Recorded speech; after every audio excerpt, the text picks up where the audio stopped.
PrimeTimePat here with another video. Happy New Year to everybody. I know it's late, but this is my first video of the new year. I haven't been on here in a minute. But yeah, one of the biggest news I see in the past week is TikTok shutting down. They say it might come back, but I don't know. I went in my app store and it's not there. Um Basically I wanted to come on here and talk about it because so a lot of people crying, this and that, but it's nothing new, guys. Before TikTok, how are y'all making money? How are y'all getting your information from other platforms? From every platform that I download on, yeah, I could say TikTok gives you more views. I think the content creators, yeah, they do get paid more on there. But other than that, if TikTok goes down, Facebook goes down, Twitter goes down, you guys are just gonna hop on the next thing and the next thing. So I get it, but at the same time, just go somewhere new. It's basically what you can do. And there's plenty of reasons why TikTok was going down, which you guys do not understand because you guys do not understand computers. You do not understand cybersecurity, anything like that. You're just on there bullshitting, getting news, talking nonsense. But at the end of the day, it's owned by a Chinese company that is owned by the Chinese government. And this is the reason why it has to get out the U.S. They said to sell it, they didn't want to sell it. And you guys complain about your information being taken, people filing with your social security, this and that, people getting information where you live, this and that. This is what they're trying to prevent. But that could be on any social network. But you guys complain about when you get knocked off and you guys doing this and doing that. But remember, any social network that you start, any app that you start, there is a terms and service that you guys do not read. Which is understandable because it's long as hell. Everybody's not going to read it. And this is the exact reason why when you give it to a lawyer is going to charge you about $500 to $1,000 to read that terms and service because it's long and you guys are not going to understand certain verbatim, certain phrases in those terms and service that they have. But you guys do not read it. You just acknowledge it and go about your business. You could be selling your soul on these apps. And this is the issue when you guys do not, get the information, get the news for yourself.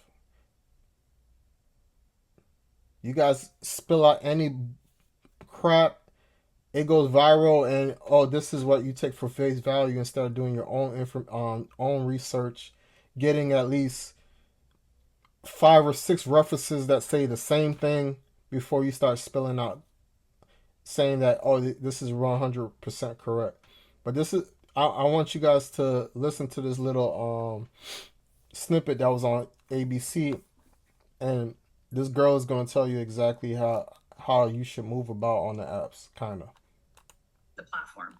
So online, you are known as Cybersecurity Girl. You create content specifically educating your viewers on topics like data protection and privacy, things of that nature. Congress and the Supreme Court say this is a national security risk, not necessarily just TikTok, but apps owned by foreign adversaries or companies that are from a foreign adversary. Do you believe Americans' information is really at risk here? Well, as a cybersecurity professional, you know that everything is a risk, right? You always have to take a risk-based approach. So every service, every website, every app that you use and download, every time you're giving your information to someone, no matter who it is, you have to take a risk-based approach.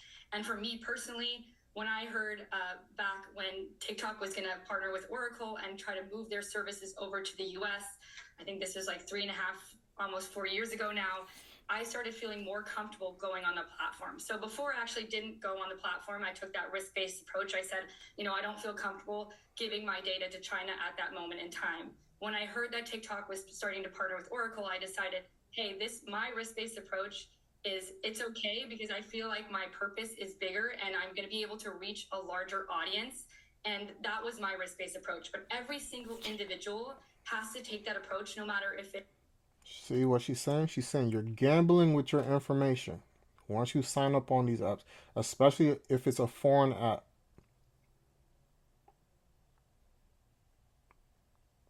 Don't get me wrong. TikTok out here helped a lot of people. A lot of people got rich off of it, whatever the case may be. But when it gets on, it's not about one person or two people. When it gets on a national level, millions of people's information is at risk. They gotta think twice. It's not that they don't want everybody to have a good time or whatever the case may be. You guys, certain people are saying, "Oh, I don't want to use Facebook. I don't want to use Instagram. I don't like Mark Zuckerberg. I don't like Elon. I don't want to use Twitter." But you guys are on all those apps because we know it's gonna reach certain different people. I know certain people I'm not gonna reach on TikTok. I'm gonna reach on Instagram. And you're doing the same thing on each app. That's why when you have a share button, it's all connected. It's all the same shit. I go on Instagram, I go on TikTok, I go on Twitter. It's all the same information. Some are more free than others, like Twitter, which is letting everybody just spill their guts and do porn and all this other crap is more free on there, but you can't do this. You can't do certain stuff that you do on Twitter, on Instagram, or TikTok, because TikTok on top of that has more children on it.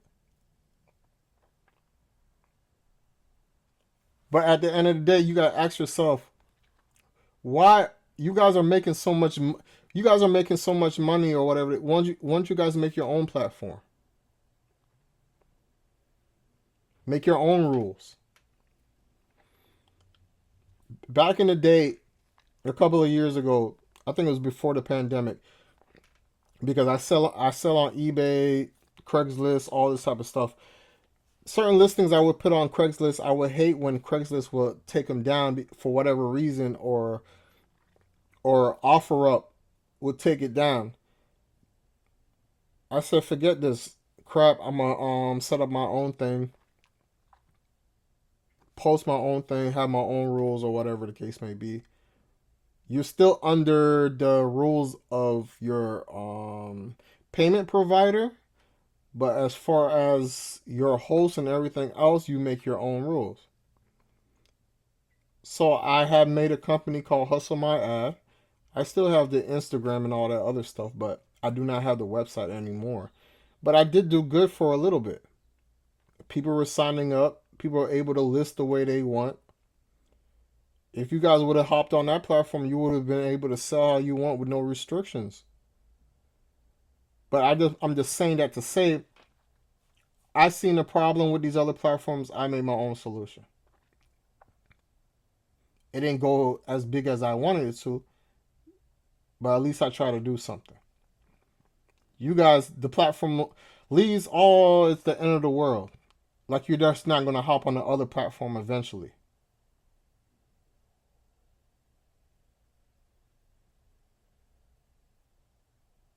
You guys got to do better, man. It's TikTok, whatever app you're using, and just knowing who you're sharing your information with, there's always a risk, especially when it comes to China or other foreign adversaries as well. Yeah, I think most Americans, I get personal texts to my personal phone from politicians asking me, all sorts of things. Like, everybody gets my information. So I think a lot of Americans are like, wait a minute, everybody has our information. But this is different. This is about foreign adversaries and what they could possibly do. You worked at TikTok, right? I want to know if you think, could you ever imagine a day when we'd be at this point? No, and again, TikTok was always about inspiring creativity and bringing joy. So I actually started my TikTok, and then ironically, I got my job at TikTok from my TikTok. So I grew really well on TikTok for about a year. And then I applied to a job at TikTok because I was so passionate about their mission. And it completely changed my life. And I know it's completely changed so many of my friends around me. Like it impacts so many small businesses. It's unbelievable. And it is a little bit ironic that I truly feel like the TikTok app is the American dream, right? It's allowing people to reach worldwide. It's allowing small businesses to expand outside of their small hometowns. It's really bringing in tons of money for American citizens. And so I had such a passion and purpose. I really, really wanted to work there. And seeing all the behind the scenes, I want to preface that I did not work for, there's two separate TikToks, right? There's a TikTok US. After Trump had stated that he wanted to bring it more to the US or sell to the US. So they started splitting off. There's a TikTok US. I'm gonna link the rest of this video so you guys can go and watch it for yourselves. But at the end of the day, guys, basically, whether TikTok is here or not, what are you doing with the information that you have? How are you getting it? What are you doing when you're on these platforms? Are you wasting time? Are you creating a platform for yourself so you can make money? It's either or. Because whether TikTok is here or not, you're going to go on the other platform and do the same stuff. You're going to be broke. You're just going to be scrolling all day. Because these things get addictive. If you're making money, do your thing. If the information is correct, I see no problem. But ask yourself, how am I going to benefit if it's here or not? Did my life change? My life didn't change. Because remember, you don't own these platforms at the end of the day. If they want to take your account down, shut you down, no matter how big you are, they can do it. Because again, you didn't read those terms and services to know how to maneuver through their app. So it's just something to think about, guys.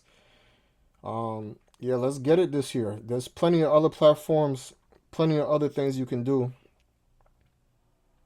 2025, let's do better. Peace.